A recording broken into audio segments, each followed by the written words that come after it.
Hey guys, it's Steph. I wanted to make a video. I always say it's going to be a quick video and then it's not, but hopefully it's a quick video. But I wanted to make a video about following up because when we're talking about inviting, the next step is follow up. And we have a saying, we say fortune's in the follow up. And really what that means is that, a lot of times we invite people, we send somebody a message, and I know this happens to me all the time. I read it and I forget to write them back. I forget to respond, or in my head I responded, or in my head, or even I wrote a whole message and I just never, pressed send.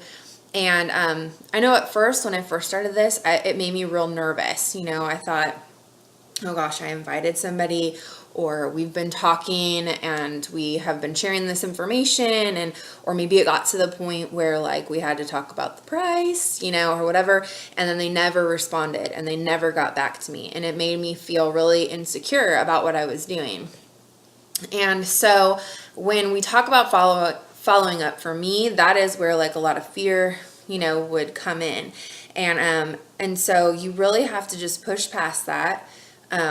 You really have to give people the benefit of the doubt and just remind yourself, like I said, people get busy.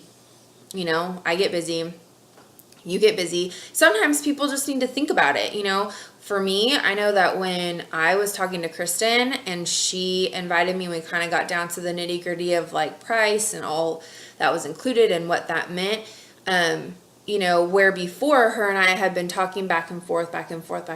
Once that happened and she sent that to me, it was like, like I gotta think about this. I gotta think about whether my need for this is gonna trump the cost that I'm gonna have to pay. And I'll be real honest, if Kristen would have never followed up for me or with me, it would have been, either never or maybe the next month when I was still fed up with where I was at before I reached out to her again. But because, like 2-3 days later, she came back and, followed up with me, then it forced me to be reminded of what we were talking about and to really commit to an answer, either yes or no. And so when I follow up, and I'll put this in the post as well, it's really simple. Usually I just say something like, usually I'm talking to a girl, so I'll say something like, hey girl, just checking up on you. Please let me know if I can answer any questions for you.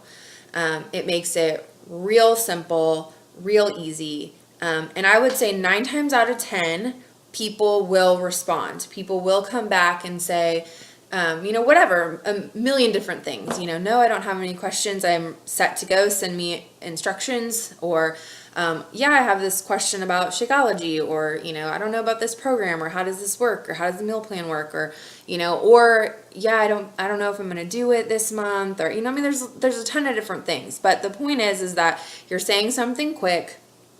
You're reminding them that you're there, right? You're not going away. And they usually respond.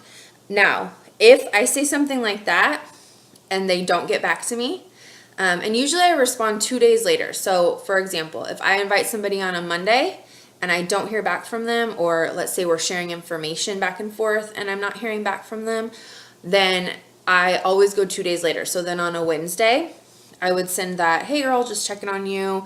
Wanted to know if I could answer any questions for you.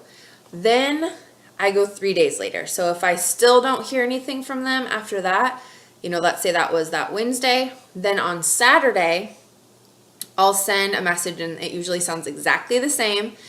And I just lead with my fear, and I just say, hey, I really hope I'm not bugging you. I just try to be really good about following up. Wondering if I can answer any questions for you about the 60-day group, 30-day group, 21-day group, whatever it is, okay? If they don't respond after that, then usually I just move on. That doesn't mean that I don't keep talking to them. Sometimes, if I see a cute picture on Facebook, I might come back, next week and be like, oh, I saw this great picture of you and your kids. It looked, you looked so happy, or whatever, But sometimes, I'll be honest, sometimes people don't know how to say no. And so instead they avoid it. So we're trying to make them comfortable, even comfortable enough to say no. I would personally rather somebody come out and just say, I don't think it's going to work for me, than to avoid it, but sometimes that happens. People avoid it. Once again, it's not personal. It's that it gets hard for people to say no, it's like an epidemic in our country, right? That we are yes people. We say yes a lot. And when it comes to saying no, we're so worried about hurting people's feelings or, whatever, that we avoid it. And sometimes that's what you're going to run into. So, like I said, when I invite or when I'm sharing information, if I don't hear from that person within 2 days, I follow up by saying, hey girl, just checking up on you. Would really love to answer some questions for you. Or do you have any questions for me? If I don't hear back from them after that, 3 days later, I come again and I say, hey, I really hope I'm not bugging you. I just really try to be good about following up. Please let me know if there's any information you need from me or if there's any questions I can answer for you. And I'll go ahead, like I said, and put that in the post. But don't be afraid about following up. Really, like I said, most times, 9 out of 10, people are going to come back and be like, I'm so sorry I was so busy, or I saw this message and I didn't respond.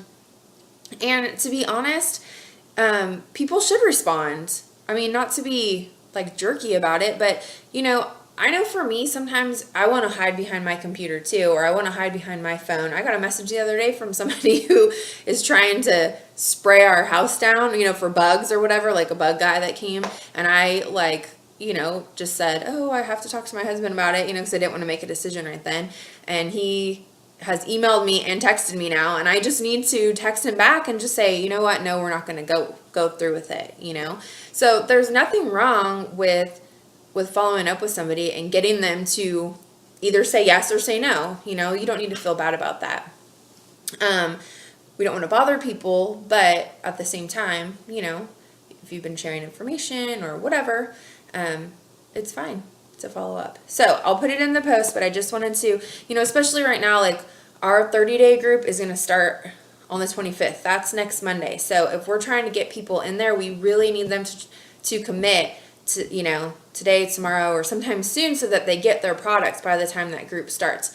If if you're finding that people aren't committing, it's okay too. I mean, you can always invite people. They can always be in the group until they get their stuff. It's kind of a revolving door. We always can have a place to put somebody.